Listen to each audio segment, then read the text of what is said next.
Hello and welcome to another episode of After the Bell with myself and Joey Knight as we review and look back at some of the unbelievable action that has just gone down here at the Epsom Downs Racecourse in Surrey for the 2023 season finale. And I gotta say, Joey, I'm not gonna lie, there were some unbelievable fights there tonight. Fights that sometimes I don't think went the right way in certain ways. Fights that surprised me, fights that really delivered in terms of value for money and for the fans in the arena. I mean, I've got to say, one of the best shows of the season. I said it in the build-up to this show that, we've saved the best till last. And yeah, some unbelievable fights as a spectator, as a fan, and also as the promoter. Yeah, I think the thing is, where I've watched the shows for a long time and I've obviously been around the shows, the narratives, the storylines, the fact we had familiar fighters facing off against each other was always going to be there. But ultimately, none of that matters unless the fights deliver.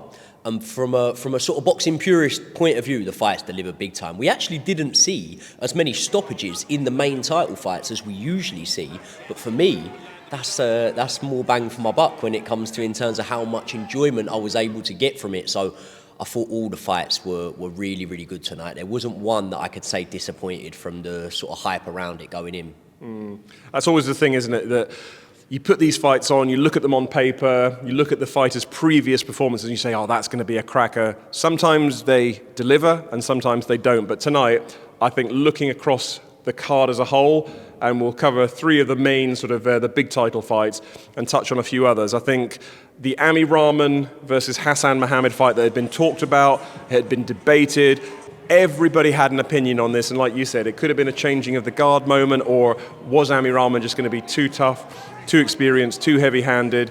And it turned out to be, like I've said, somewhat controversial. And when I say that, I've spoken to so many different people, ringside, different areas of the arena, different opinions from both camps, and people are very sort of vocal in how they saw the fight. So if you haven't seen it, Raman, he retained his British light middleweight title on a majority decision, beating Hassan Mohammed, but it wasn't without controversy, so we'll quickly cover that. But for you, watching it from ringside, from where you were, how did you score that fight? I think I'd have to watch the fight back because I think, again, when I speak about narratives and the way that we look at these fights, I make no secret, and anyone that wants to can pull up footage of me and you previewing the show. And I said that I thought that as good as I think Hassan Mohammed is, I did think he was out of his depth a little bit in this fight. Well, I couldn't have been more wrong because he wasn't out of his depth at all. This was a very evenly matched fight. And again, we speak about changing of the guard, albeit in defeat this time out. I think it was a changing of the guard. I think we saw the future of that weight division in Hassan Mohammed. I think he's definitely one that's going to be there and there to stay. And I think we saw an Raman who's still good as ever, still game as ever, but is obviously, by his own account, getting towards the end of his career. So I do think we saw that changing of the guard in that fight. But there's no denying it was a massively controversial decision to some, and some people felt it was the right decision. The people around me, and I wasn't a judge, contrary to what anyone might have thought, the people around me, to my left and to my right, thought that Raman did enough to win the fight. I thought going in to the last sort of 2 rounds that Ami would need to put on constant pressure to swing the fight in his way. And he did do that. He did put on that constant pressure. If I go on the cleaner shots over the course of the fight, I'd probably edge to Hassan Mohammed because I thought that his lateral movement, his timing and judgment was really good. He would not look out of place at a pro show, on a Sky card or something like that. So massive props to him. But I do think that the pressure towards the end of the fight is why you saw the decision go Raman's way. And let's, as much as we got to praise Hassan Mohammed for a brilliant performance here, let's not go without praising Raman here, because at the end of the day, yeah, when you've been there and done it, people are going to back you, but you've got to keep going to the well time and time again when your body and mind's probably tired, and go up against these young, hungry kids that are ready to now fight you again. So, of course, the easiest way to settle this is to get a rematch on. I think both men will be better, both men will be more confident that they can pull off a win next time out. In terms of picking a winner for that fight, I've really got to watch it back. But I can understand and completely sympathise with why Hassan Mohammed would feel hard done by there. I mean, I thought looking at that fight, and I said it to Ami Raman afterwards, from where I was sitting and watching that fight, you touched on a few good points there, but, Raman was the aggressor, he was coming forward, but for me, I just thought that a lot of the time he wasn't connecting with the shots. He was obviously, they talk about educated pressure, forward aggression. There's so many different terms that we use in boxing, but I thought that Hassan Mohammed was just a little bit too cute. Maybe he didn't land the huge eye-catching shots. I mean, Ami Raman did land a couple of big shots. I think it was in rounds 4 and 5 where sent Hassan Mohammed's gum shield flying out, and I think that they were big shots, telling shots, but I just thought that from where I was sitting, and it has split opinion, that Hassan was boxing beautifully. Ami Raman again was showing his trademark aggression, come forward, unloading with shots. But from where I saw it, I did think that, I thought Hassan Mohammed won the fight. But that's not to say, like I say, I've spoken to so many people now ringside and varying opinions that it was Ami's aggression or it was Hassan's shot selection. He was tying Ami up. He was doing little shots on the inside. Nice work and then moving away, not getting involved in anything. But very, very tough one when you've got such a huge variation in opinion with some so, vociferous with their it's definitely a Hassan Mohammed win. Oh no, it was definitely an Ami Raman win. So, like you say, a rematch would be a great way to settle it. Whether Ami Raman fancies coming back out, because he did say prior to this that this was his last dance, hence the show name. This was his swan song before retirement. Whether he can be enticed back in, I don't know. But, like I say, controversy, a great fight for the fans, nonetheless. If you were a neutral, unbelievable fight. But, as I say, I know that both camps thought that they did enough to win the fight. So we've touched on that one. Great fight, great main event. Second one, and I know, like I say, we've talked about this fight. I know that you know Seb Hallet, but it was the Quest British lightweight title that was on the line. Repeat or revenge. Dexter Horton previously beaten Seb Hallet in the competition at the start of season 2. They were back to do it all over again, and that fight did not disappoint. No, I don't think it did, I really thought that Seb was going to pull off the win in this fight. And the reason I thought that was literally nothing at all against Dexter Horton. Dexter Horton's a brilliant fighter, by the way, and I'll tell you what, that boy can punch. You can feel those shots from ringside. But I just thought with the journey that Seb's been on, and listen, maybe I'm guilty of romanticising this a little bit, but you're always going to be like it with friends and family and everything like that. And I thought that this would be the time that Seb was able to really put a statement out there, win this rematch, and obviously, end the season on a real high. But Dexter Horton had other plans tonight, and ultimately the better man did win on the night. Again, I've got a very half-full mentality when I look at these fights, and the way I look at it is both men can really walk away knowing they covered themselves in glory tonight. And I thought Seb was really good. I thought his footwork was really, really good.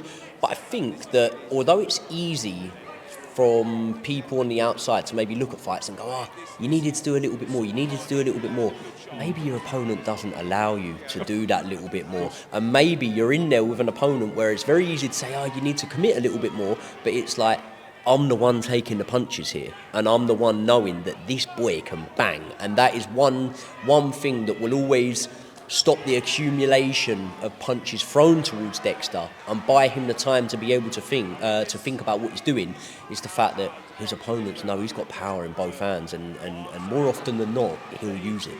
Yeah, absolutely. Like I say, if you know what's coming, you're not as as confident to come forward and throw those shots and leave yourself vulnerable, leave yourself open.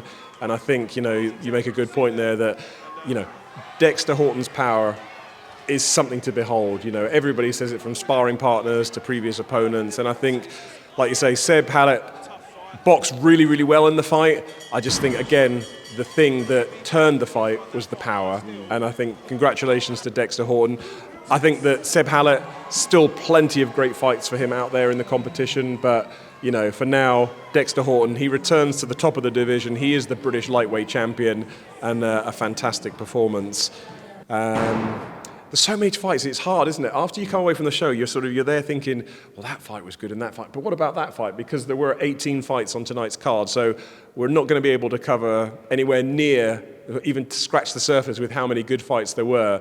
But there is one other that I want to sort of talk about. We can go through some of the other results, but could be, a lot of people have been saying, arguably fight of the night was the showdown. It was the national light middleweight title. So the title below the title that Raman defended, it was the national light middleweight title. Lewis Dennis coming in as the champion, making the first defense of his title, up against former Queensbury Boxing League legend Danny Parsons, who turned professional, retired, but wanted to come back for one last fight. And he's still young. I think he's only sort of 29, 30. So this was him coming back and having one last go, had trained like a machine for this fight.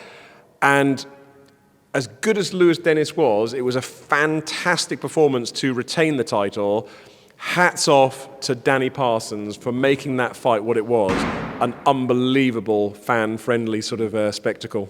Yeah, because as well, like, I do genuinely think that if you look at Danny Parsons, right, he's got credit in the bank. Of course he has, with you yourself, you know, you've promoted him before. And it'd be very, very easy after such a long layoff, boxing professional and then having God knows how many years out of the ring, to go, well, I tell you what, give me, you know, someone I'm massively favoured against, and then we'll see how we do. We'll try and sell it. No, none of that. Straight in against the best opponent that you could possibly offer him. So that in itself is something that you need to go, mate, that's phenomenal mentality when it comes to the opponent you've picked. And he covered himself in glory in the fight. He done so well. But I tell you what, right, I'm trying to scratch my head now because I could be guilty of having a little bit of short-termism here, but I'm going to go with it. I've seen some great fighters on your shows, man. I've seen Ben Davis, Gareth Gardner, Arthur James, Alex Bellingham. The list goes on. I've seen so many good fighters. I think that boy could be the best, Lewis Dennis. I think he could be the best I've seen. I think he's ridiculously good. The first 2-3 rounds, which is a credit to Danny Parsons, he was able to get through it and make a really good fight of it.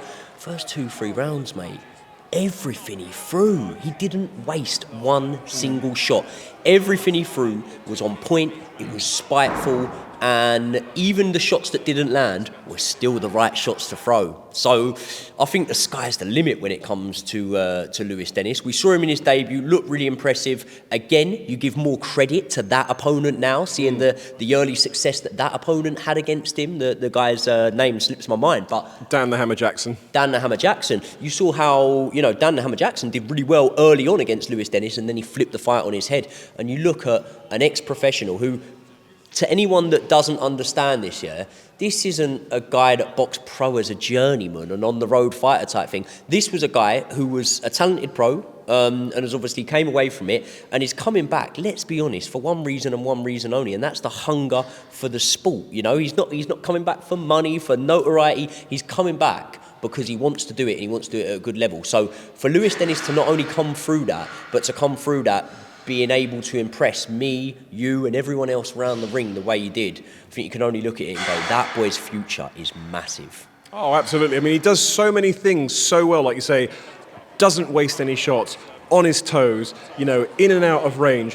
When he throws those shots to the body, he throws those shots with spite. I mean, you can even see him kind of like biting down on his gum shield. You can see the needle that when he's landing those shots, he just wants to hurt somebody. And he's so aware when he's having success. Like you were speaking there about going to the body. He'd go to the body and then the head would lean back straight away. 9 out of 10 fighters aren't even thinking about their defence when they've just crunched one into someone's ribcage like that. So to be that spiteful but to also not being swept away in the moment is something that you'll look long and hard to find fighters that can do that. Definitely high praise. They're breaking down in the background here so you can hear the noise. So it is the end of the event. But like I say, recapping on a few of the other fights, obviously Nicky Slatcher, he defended his title successfully, beating Jan Costa. Tyler Walsh, he actually dethroned champion Jack O'Sullivan to win, or actually, sorry, Jack O'Sullivan was the novice champion, but he moved up to the regional level. That was a vacant title, and Jack O'Sullivan lost out to Tyler Walsh, who I know they're already both saying, happy to take the rematch again. If you look, Cornet Scott's winning run came to an end. He lost to Max Shumba in a showdown for the vacant British light heavyweight title. That was a great fight, very, very good fight, and I think, Shumba is definitely somebody to watch out for in the competition because he boxed out of his skin. I know that Scott's camp felt a little bit hard done by from that fight. In terms of the decision? Yeah, but for me, it was sort of, I thought it was sort of quite a clear sort of win for Shumba, but I'm going to watch it back and see. You had Michael Tavares in the final fight of the night, beating challenger Josh Fox. That was a very, very exciting fight. God, I mean, Morgan Keane. Yeah, he was good. A couple I'll give a shout out to. Mason, is it Mason Nash? Mason Nash, yeah. Mason Nash, I thought he was very good. Young, I think he'll be one for the future. I'm not comparing him to him, but the way he was lighting in and out on his feet, he reminded me a little bit of Mace Ruig when he was fighting on the show. He's obviously not as flamboyant, but, he's definitely one for the future. And Yao, who fought Dave Choppin tonight, I thought he was really, really good. And when you see a guy that sort of build, you don't often associate him with being able to be someone that can move and be a bit slick. And maybe in his last fight, prior to tonight, we hadn't seen that from him. And I thought that he looked really good against Dave Choppin. And the good thing about, boxing someone like Dave Choppin is Dave will always come and give 110%. He's fitter than he probably looks on the eye. And mate, very rarely do you ever see him really outclass Dave Choppin. So I think that for Yao, only having a couple of fights under his belt, to come in and put that sort of performance in, I think makes a bit of a statement. And I think that's someone that we've got to be looking at now to look at that sort of novice title level at heavyweight. So he's one I'm excited for. Yeah, and absolutely. Before we finish, I can't forget an unbelievable performance by Kelvin Aduru, aka Pro Boxer, is his moniker. He's sort of boxed on the kind of sort of I won't say the influencer circuit, but, he sort of takes the sport incredibly seriously. But, in a result that I didn't see coming, I thought it was going to be a really hard, tough fight. And, somebody was going to sort of come out the winner by points. But Kelvin Aduru, stopping Jack Dowling, a two-time national title challenger himself, he came in there, only his second fight in the competition, and caught Dowling, I think it was with a left hook, that basically ended the fight. And, a very, very impressive performance from Oduru. So, it just sets next season up. There's so many great fights out there that can be potentially made. There's so many good fights that I think when the dust settles from this show and this season, when you look back across the season, there's been some unbelievable performances from start, middle, and end. And I can't wait for next season. So, unfortunately, that is all we've got time for. That was the 2023 season finale of Quest Boxing League. A great show to end the year. And Joey, it's been a pleasure. And we look forward to seeing you next season for another great year of Quest Boxing League action.